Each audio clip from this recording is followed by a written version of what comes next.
مساؤكم خير بإذن المولى. سأكون معكم اليوم أنا رافي الشكيلية، وإنه ليشرفني. كنبذة مختصرة عني، شغوفة بالقراءة وحاول الكتابة، وهاوية في التصوير. أشارككم اليوم أحد الكتب التي قرأتها وأعجبت بها، ألا وهو كتاب السر. أمامنا الآن وبين يدينا سر عظيم ظلت تتناقله الأجيال جيلا بعد جيل، وكان محط الأنظار.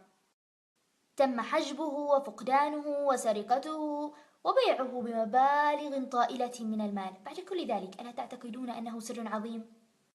هذا السر الذي أمامنا يبلغ من العمر قرونا، استوعبه بعض من أعظم الشخصيات في التاريخ. استوعبه أفلاطون وجاليليو وبيتهوفن، أديسون، كارنيجي، أينشتاين، إلى جانب الكثير من العلماء والمخترعين. كما أن بعضنا استوعبه وبدأ بالفعل بتطبيقه في حياته اليومية، ولكن البعض ما زال يجهله. فاليوم سأعرف البعض ممن لا يعرف على هذا السر، وسيعرفون كيف يمكنهم أن يحظوا بأي شيء يريدونه من الحياة. يعلم الجميع بعد التطلع على ماهية هذا السر على حقيقة نفسه وذاته، وعلى الروعة الحقيقية التي بانتظاره. الكتاب عبارة عن شذرات من سر عظيم تم العثور عليها في الأقوال المأثورة وفي الآداب وفي الأديان والفلسفات على مدى القرون. للمرة الأولى كشف السر وأزيح النقاب عنه في هذا الكتاب المدهش الذي سيغير نمط حياة الكثير منكم. في هذا الكتاب سوف تتعلم كيف تستخدم السر في كل جوانب حياتك، في أمور المال والصحة والعلاقات والسعادة، كما ستستفيد منه في جميع العلاقات والتفاعلات التي تقوم بها مع العالم. سوف تبدأ في فهم الطاقة الدفينة وغير المستغلة بداخلك. وحتما هذا الكتاب يمكن أن يجلب البهجة لكل جانب من جوانب حياتك. يضم السر حكما من المعلمين المعاصرين، رجالا ونساء استخدموه ليحققوا الصحة والثروة والسعادة، ومن خلال تطبيق المعرفة بالسر كشفوا عن قصص مدهشة للشفاء من الأمراض وكسب ثروات طائلة وتجاوز العقبات. كما أن الكثير تمكنوا من تحقيق ما قد يعتبره الكثيرون منا ضربا من المستحيل عن طريق السر. وبعد أن أعطيتكم مقدمة في كتاب السر، أرسلوا لي توقعاتكم. ماذا تتوقعوا أن يكون هذا السر العظيم الذي يحكم العالم؟ عبر التاريخ كان هناك الكثيرون ممن تاقوا إلى معرفة السر وسعوا إليه، وكان هناك الكثيرون ممن وصلوا إليه ونشروه. لعلكم على الأرجح الآن تتساءلون وتجلسون هناك متسائلين: ما هو السر؟ سأخبركم الآن عن السر الذي حمله هذا الكتاب والذي تحدثت عنه روندا بايرن. هو قانون الجذب.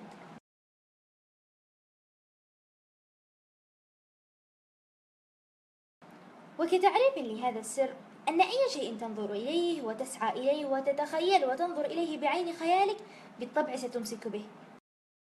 سأعطيكم مثالا على السر وقانون الجذب. هل سمعتم يوما بأن أحدا ما كون ثروة ضخمة ومن ثم فقدها بأكملها؟ بعد ذلك وفي فترة وجيزة تمكنوا من استحداث ثروة ضخمة من جديد. هل تعلمون ما حدث مع هؤلاء الأشخاص؟ سأعلمكم. ما حدث مع هؤلاء الأشخاص طبعا، سواء علموا بذلك أم لا، أن أفكارهم المهيمنة تركزت كلها حول الثروة، ونتيجة لتفكيرهم المستمر فيها الثروة وكيفية اكتسابها تحول إلى حقيقة، وبالفعل كسبوا ثروة ضخمة. كونهم أناس كونوا ثروة ضخمة بالفعل سيخافون أن يفقدوا هذه الثروة، ومثلما تحول شغفهم بالثروة وامتلاكها إلى حقيقة، كذلك خوفهم من فقد الثروة يتحول إلى حقيقة، وبالتالي يفقدون الثروة. وبالطبع كونهم بشر بعد أن فقدوا كل شيء ستصبح مناعة لديهم اتجاه الخوف من الفقد، وبالتالي ستهيمن عليهم مرة أخرى، وبالتالي ستهيمن على عقولهم مرة أخرى فكرة اكتساب الثروة الضخمة من جديد، وبالفعل سيكسبوا ثروة ضخمة من جديد. ببساطة قانون الجذب يستجيب لأفكارك بصرف النظر عن ماهيتها وطبيعتها، سلبية أم إيجابية. فكما يقال دائما أن الشبيه هو من يجذب شبيهه إليه. تريدون أن تستوعبوا قانون الجذب؟ اسمعوا ماذا قال جون أزاروف. قال إن أبسط طريقة بالنسبة لي لاستيعاب قانون الجذب هي أن أعتبر نفسي مغناطيسا وأن أعلم أن المغناطيس يجذب إليه مغناطيسا، فيجب عليك أن تؤمن بأنك أقوى مغناطيس في الكون. أو تعلمون إن بدواخلنا قوة مغناطيسية أشد بأسا وفاعلية من أي قوة غيرها في هذا الكون وهذا العالم. وما يجب أن نعلمه أجمع أن هذه القوة المغناطيسية التي لا يسبر غورها منبعها أفكارنا وتنبعث من أفكارنا. فكما قلت مسبقا أن قانون الجذب ينص على أن الشبيه يجذب الشبيه إليه، وهكذا حين تفكر في فكرة ما فإنك كذلك تجذب الأفكار. فعلى سبيل المثال، هل سبق لكم أن فكرتم في شيء لستم راضين عنه وكلما فكرتم بشأنه ساء حالكم؟ أو تعلمون لماذا؟ ذلك لأنكم عندما تفكرون في فكرة واحدة بشكل دائم فإن قانون الجذب على الفور يجلب المزيد من الأفكار المشابهة لها. فعندما تفكر بأمر سيء تجلب أفكارا سيئة، فيبدو لك الوضع أنه يزداد سوءا، وكلما منحت الأمر مزيدا من التفكير زاد انزعاجك. سأعطيكم الآن مثالا على ما أظن أن جميعنا قد مررنا به. فعندما تستمع إلى أحد الأغنيات تجد أنك لا تستطيع إخراج تلك الأغنية من رأسك، وتظل الأغنية تطن بدماغنا ورؤوسنا مرة تلو الأخرى، لأننا عندما سمعنا إلى هذه الأغنية قد أعطيناها انتباها كاملا وتركيزا تاما. فعندما استمعت للأغنية ظللت تجلب أفكار الأغنيات والأفكار الشبيهة إلى دماغك. هكذا ينطلق قانون الجذب للعمل ويرسل المزيد من الأفكار.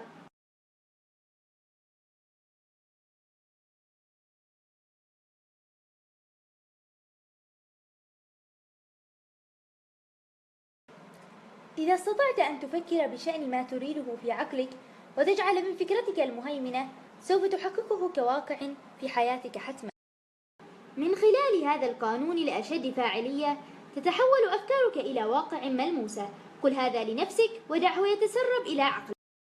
ودع هذا السر العظيم وقانون الجذب يتغلغل في وعيك وإدراكك، فأفكارك ستتحول حتما إلى واقع ملموسة. يجب أن ندرك أجمع بأن للأفكار قوة مغناطيسية كما أن لها تردد، وعندما تفكر يتم إرسال تلك الأفكار وتجذب إليها مغناطيسيا كل الأشياء الشبيهة على نفس التردد. كل شيء يتم إرساله خارجا يعود إلى المصدر. مثل ما قلت أن كل شيء يتم إرساله خارجا دائما يعود إلى مصدره، والمصدر في هذه الحالة هو أنت نفسك. دعونا نفكر بها على النحو التالي. إننا نفهم أن برج البث الخاص بالمحطات التلفزيونية يقوم بالبث عبر تردد معين، وهو ما يتحول إلى صور على جهاز تلفزيونك، وحين نضبط الجهاز على ذلك التردد نرى الصور على أجهزة التلفزيون ونختار التردد بانتقاء القناة، وبعدها نتلقى بث الصور على تلك القناة. وكما نعلم أننا إذا شئنا أن نرى صورا مختلفة على جهازنا فإننا نغير القناة ونضبط ترددا جديدا. قد تتساءلون الآن ما دخل محطات البث بقانون الجذب؟ فيجب أن تعلم أنت يا من تسمع أنك محطة بث بشرية، ولكنك كإنسان أكثر قوة وفاعلية من أي برج تلفزيوني تم صنعه، بل إنك أشد أبراج البث فاعلية في الكون كله، فإن بثك يشكل حياتك كما يشكل العالم المحيط بك. والتردد الذي تقوم ببثه يتجاوز حدود المدن والبلاد والعالم نفسه، ويستمر في التذبذب والتردد عبر الكون بأسره. لكن أتعلم من أين تبث تلك الذبذبات والترددات؟ إنك تبث ذلك التردد بأفكارك. ولكن حتما إن الصور التي تتلقاها من بث أفكارك لا تظهر على شاشة تلفزيونية في غرفة معيشتك، بل هي صور حياتك. إنك تصنع بأفكارك التردد وتجذب من خلال هذا التردد الأشياء الشبيهة، ومن ثم وبالتأكيد تعود إليك باعتبارها صورا لحياتك وجاءت من أفكارك. أردت تغيير شيء في حياتك فلتغير القناة ولتغير التردد. عن طريق ماذا؟ عن طريق تغييرك لأفكارك.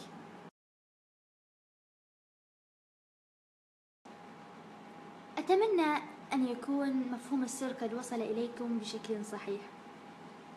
وكمنطلق من ديننا الحنيف فأن هناك حديثا قدسيا يخص موضوع الجذب والسر وقانون الجذب، وينص الحديث القدسي على أنا عند ظن عبدي بي فليظن بي ما يشاء. لم يقل الله عز وجل أنا عند حسن ظن عبدي بي، قال أنا عند ظن عبدي بي فليظن بي ما يشاء. إذا ظننت حسنا ستحصل على الشيء الحسن، وإذا ظننت سوءا وفكرت بالأمر السيء ستحصل كذلك على مثله. فلتجذب الخير لنفسك بدلا من الشر، تفاءلوا بالخير تجدوه بإذن المولى. أو تعلمون ماذا قال جون أسراف؟ قال إليك المشكلة، أغلب الناس يفكرون فيما لا يريدونه ويتساءلون لماذا يعترض طريقهم كل مرة. إنه حتما بفعل الجذب، فالسبب الوحيد في عدم حصول الناس على ما يبتغون هو أنهم يفكرون فيما لا يبتغون أكثر مما يبتغونه. أنصت إلى أفكارك، أنصت للكلمات التي تتفوه بها. القانون مطلق ولا مجال للخطأ فيه أبدا. قانون الجذب هو قانون طبيعي، إنه غير موجه لشخص بعينه، ولا يفرق بين الأمور الجيدة والأمور السيئة. إنه بالفعل يستقبل أفكارك ويعكسها إليك كخبرات حياة. ببساطة يمنحك قانون الجذب بما تفكر فيه مهما يكن. قالت ليزا نيكولس مؤلفة ورائدة في مجال تطوير الشخصية أن قانون الجذب يتسم بأنه طيع حقا مطيع. حين تركز أفكارك على شيء تريده وتحتفظ بذلك التركيز، فإنك حتما في تلك اللحظة تستدعي ما تريده بالقوة الأعظم في ستقولون لي أنكم دائما ما تقولون لا نريد أو ليس هذا ما نريد، أو تنفون الشيء الذي لا تريدونه. وفي معتقدكم أنكم عند استخدامكم للأدوات النافية تنفون ما لا تريدون وتجعلون قانون الجذب ينفيه. وفي الحقيقة والواقع أن قانون الجذب لا يعمل مع كلمات النفي لا أو لم أو ليس أو أي أداة أخرى من أدوات النفي. سأطرح لكم بعض الأمثلة لتتبين الصورة بشكل أوضح وتفهمون ما أقصده من حديثي هذا. فعلى سبيل المثال عندما تقول لا أريد أن أتأخر، يستقبل قانون الجذب أريد أن أتأخر. أو عندما تقول لا أرغب بأن يلغي المطعم حجزنا، يستقبل قانون الجذب أرغب بأن يلغي المطعم حجزنا. لذلك كن حذرا بأن تستخدم أداة نفي قبل الأمور التي لا تريدها، لأنها بالفعل ستتحقق. إن قانون الجذب عامل لا يكسل، فهو يعمل طوال الوقت، لذلك كن حذرا في التعامل. وكن حذرا كذلك في الأفكار التي تفكر بها، ونحن سواء أدركنا أم لا ندرك فإننا نفكر في معظم أوقاتنا. إذا ما كنت تتحدث أو تنصت إلى حديث أحدهم فإنك حتما تفكر. إذا كنت تقرأ جريدة أو تشاهد التلفزيون فإنك تفكر. عندما تستعيد ذكرياتك في الماضي فإنك حتما تفكر. وعندما تتأمل المستقبل فإنك تفكر. عندما تقود السيارة أنت تفكر. عندما تتأهب للخروج في الصباح فإنك تفكر. وبالنسبة للكثيرين منا الوقت الوحيد الذي لا نفكر خلاله هو عند النوم، ولكنه خاطئ. وقانون الجذب هنا يفسر لنا شيئا آخر. لماذا يقال لنا دائما فكر بأفكار طيبة وأفكار إيجابية قبل أن تنام؟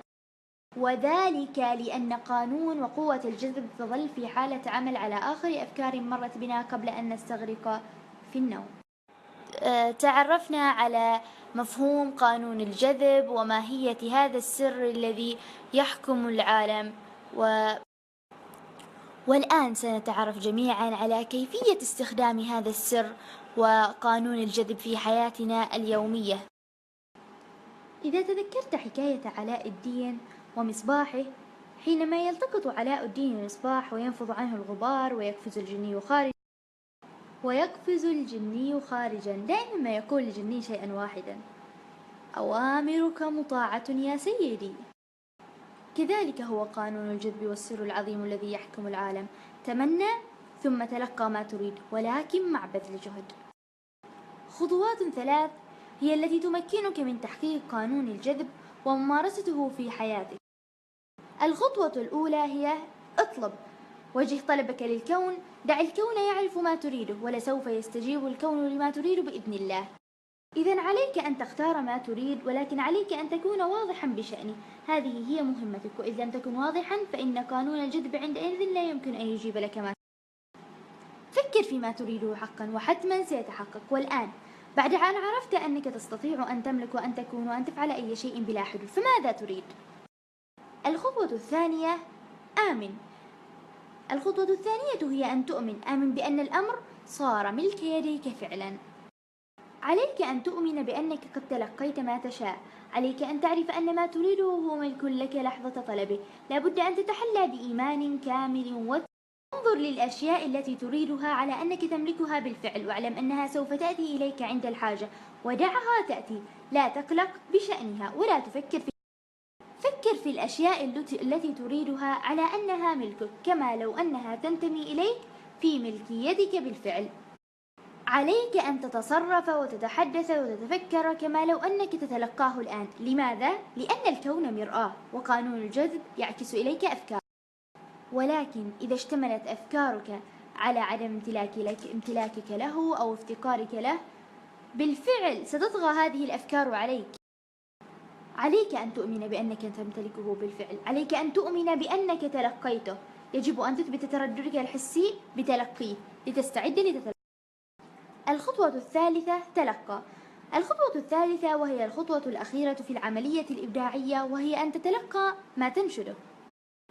ابدأ في التحلي بشعور رائع حيال هذا، واشعر بالإحساس الذي ستحظى به عندما تصل إلى مقصدك. اشعر بذلك من الآن. ومن المهم في هذه السلسلة من الخطوات أن تحس شعورا طيبا، أن تكون سعيدا، لأنه عندما تشعر شعورا طيبا تضع لنفسك التردد المناسب. سأتحدث بداية عن القسم الأول من أقسام السر وقانون الجذب، ألا وهو سر المال. لكي تجذب المال ركز على الثروة. من المستحيل أن تجلب المزيد من المال إلى حياتك حين تركز على الافتقار له. من المفيد أن تستعين بخيالك وأن تتظاهر بأنك تملك بالفعل المال الذي تريد. مارس ألعاب امتلاك الثروة وسوف تحس شعورا طيبا حيال المال، وعندما يتحسن شعورك حياله فبالفعل سيتدفق المزيد من المال إلى حياتك. لتعقد النية على أن تطلع إلى كل شيء يروقك وتقول لنفسك: يمكنني تحمل نفقة هذا، يمكنني شراؤه، وسوف تحول تفكيرك. كونك تقول أنك تتحمل نفقة هذا ويمكنك شراء هذا سوف تحول تفكيرك ويتحسن شعورك حيال المال، وبالتالي يتدفق الكثير منه إلى حياتك. امنح المال لكي تحصل على المزيد منه في حياتك. عندما تكون جوادا بالمال وتحس بشعور طيب حيال تقاسمه فإنك تقول: لدي الكثير من المال. أعمل خيالك واجعله يعمل دائما لصالحك. فتخيل أنه يصلك يوميا شيكات تصل بالبريد وبمبالغ طائلة. اجعل كافة أفكارك ترجح لصالح الثروة. فكر باستمرار في الثروة ولا تفكر في افتقارك لها. هذه كانت بعض النقاط التي استخلصناها من السر في الجانب المالي أو المادي. سأتطرق الآن إلى القسم الثاني من أقسام السر التي تطرقت له الكاتبة روندا بايرن، ألا وهو سر العلاقات. مهمتك هي أن تعتني بنفسك، فما لم تملأ نفسك بالحب عن آخرك فلن يكون لديك شيء لتعطيه لأحد غيرك. عامل نفسك بالحب والاحترام، وسوف تجد أناسا وتجذبهم إليك يبدون إليك الحب والاحترام كذلك.